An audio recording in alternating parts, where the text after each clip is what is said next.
आबहमान कालरू आम परंपरा अनुजाई भारतवर्षर विभिन्न स्थान रे शिव पार्वती विवाह करें आम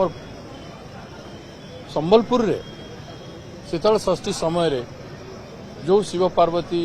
बाहा करा जाए से बहुत निराला एवं सारा भारतवर्ष रे फेमस एपरिक इंटरनेशनली भी फेमस एवं आम ए अंचल समस्ते कोसली अंचल रे पश्चिम ओडिशार लोक मानकर इष्टदेवी हेले मां समलेश्वरी तांकर उपलक्षे एवं शिव पार्वती बाहागर संबलपुर हेबारे एटा बहुत तार महात्म्य रही मु छुआ बेला आसती आज बहुत वर्ष पर मोर छात्र जीवन बंधु सुरेश पुजारी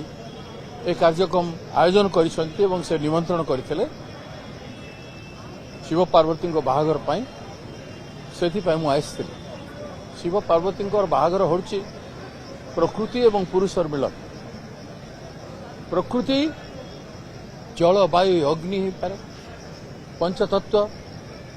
ए सबु गोटे सृष्टि नारी और पुरुष अछंती मिसिले सत्य एवं प्रकृति एवं सर्वस्व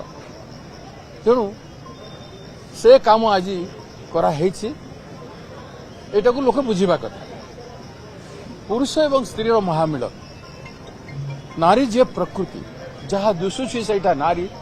जहाँ दिशु नाही सेटा पुरुष सेटा को लोक बुझीबा कथा एवं नारीर सम्मान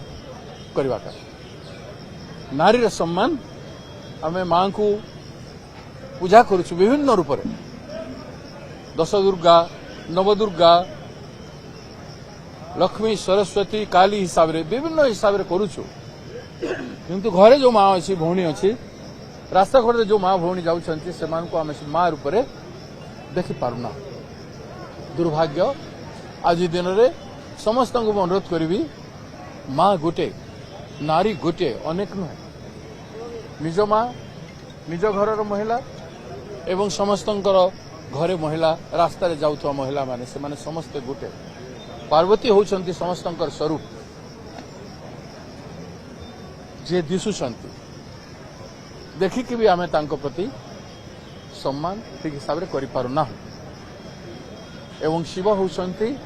पार्वती होउछंती शिवंक पाखरे समाहित से संपूर्ण स्वरूप होउछे शिव पार्वती हेले ही संपूर्ण स्वरूप हो पारे से सत्य को से ईश्वरत्व को से महत्व को से ज्ञान को आमे जानी कि मानव समाज को सुंदर करने चेष्टा करने कथा मु शीतल षष्ठी समलेश्वरी मां को एवं मां पार्वती को शिवं को मोर अंतआत्मा प्रणाम करुछि आज मोर भाग्य मु आज आखि आसी उपस्थित हो पारि।